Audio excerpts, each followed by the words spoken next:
Well, first of all, thank you for the opportunity to be here.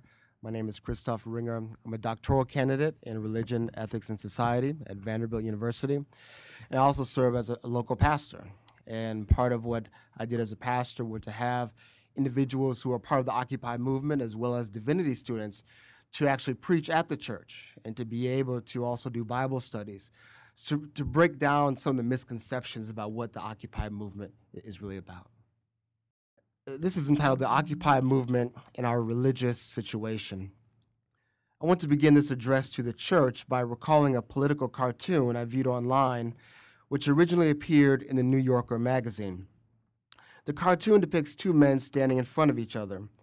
The first man is a Moses-like figure dressed in a clerical cassock, holding a sign which reads, "The end is near." Standing in front of him is a business person with a pinstripe suit, with his hands extended, urgently asking, "Yes, but what are your goals?" This image is important as many in the Occupy movement are holding up the signs of the prophet, challenging the fairness and sustainability of our economic system, whereas many within the life of the church continue to ask, but what are their goals? I want to argue for the religious significance of the Occupy movement. My hope is that in articulating the religious significance of the Occupy movement, communities of faith are able to think through the resources of their tradition for engaging questions of economic justice. In thinking about the relevance of the Occupy movement to the church, I want to acknowledge a debt to the Protestant thinker Paul Tillich and his reflections on our religious situation. To talk about our religious situation is not to catalog or compare various beliefs or doctrines of the churches. Rather, the term religious situation represents an effort to understand the fundamental faith that is expressed through various social, economic, and cultural forms present in everyday life. Thus, the religious situation is a situation that we are all entailed in. Thus, there is no cultural expression in the broadest sense of the term that is not in some way an expression of this religious situation. Identifying our religious situation, then, is a crucial step in understanding the public relevance of the religious languages of congregations such as God, Jesus, faith, hope, love, spirit, sacrifice, idolatry, and jubilee. Tillich argued that the primary symbol of this fundamental faith was the spirit of capitalist society, that this revealed the most basic attitude towards the world. At that time, various social and revolutionary movements were underway, and he thought that there was a shaking of this spirit, that there was a possibility that capitalism might not be the fundamental organizing principle of the world. The religious situation in which we are currently living through, the forces of globalization have left no place on the planet untouched. Indeed, theologian Catherine Keller has rightly stated that Wall Street has occupied the planet, with virtually no spaces in our global community untouched by market forces.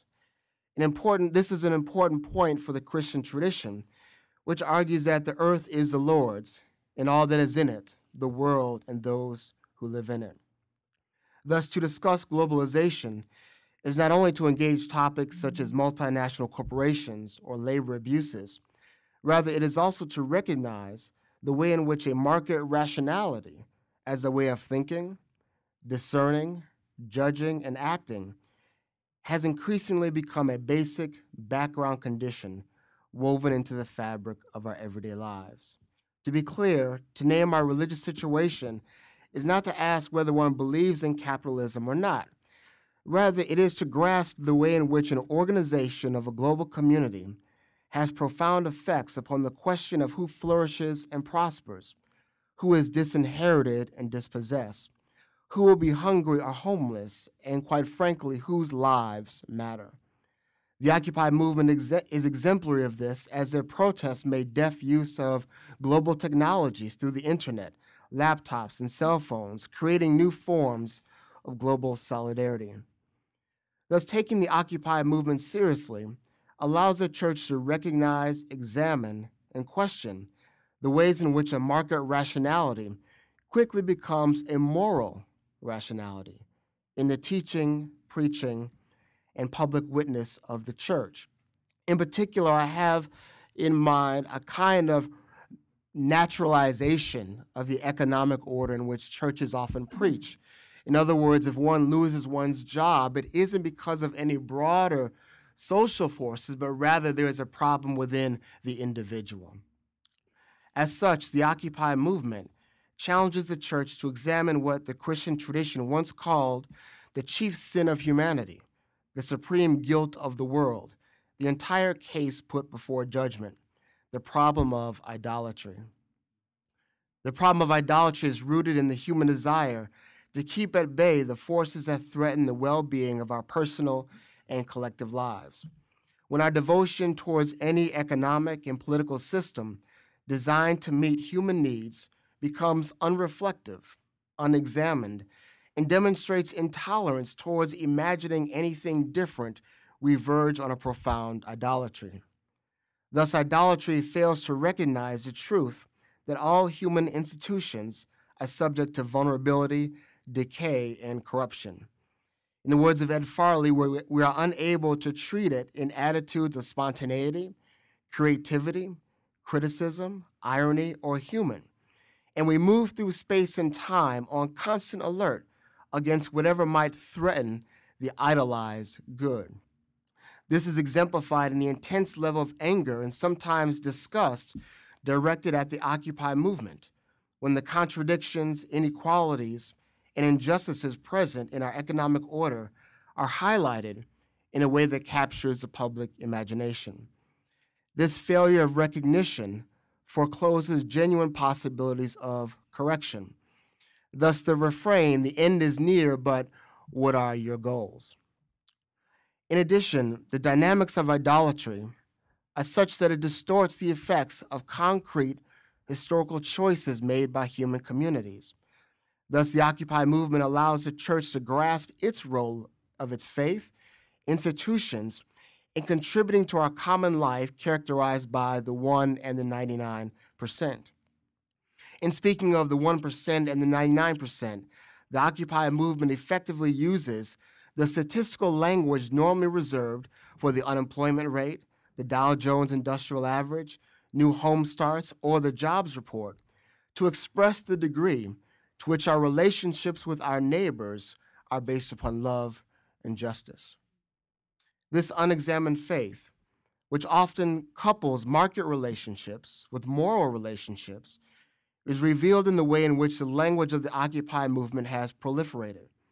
We now have witnessed Occupy education, bringing to public awareness the impact of corporate interests on our ideal of public education to educate and form a citizenry.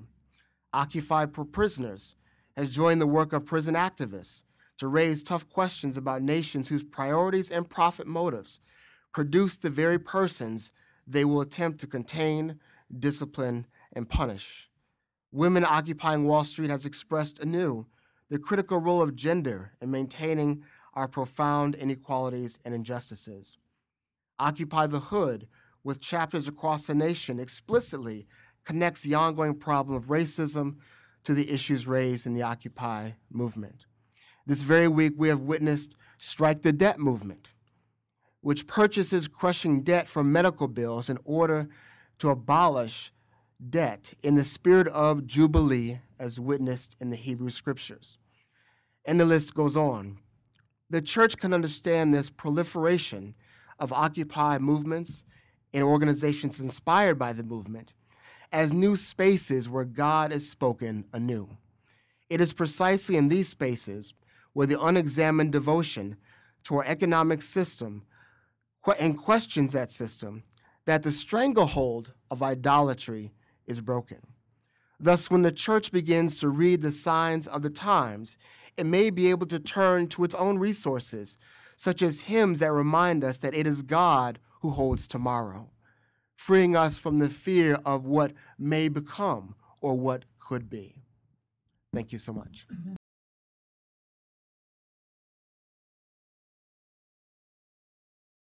I think it's still for many persons in the congregation, they were genuinely surprised.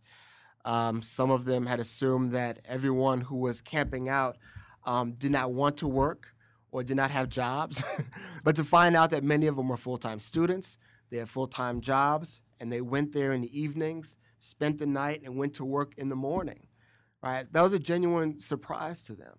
And so for them to understand that there was a democratic process emerging in those spaces, so there were a lot of misconceptions that were kind of done away with. I think also, though, it was still a challenge to come to terms with what it means to move beyond benevolence and charity, right? And to try to think about advocacy not as something that is a specialized vocation, but is a matter of discipleship.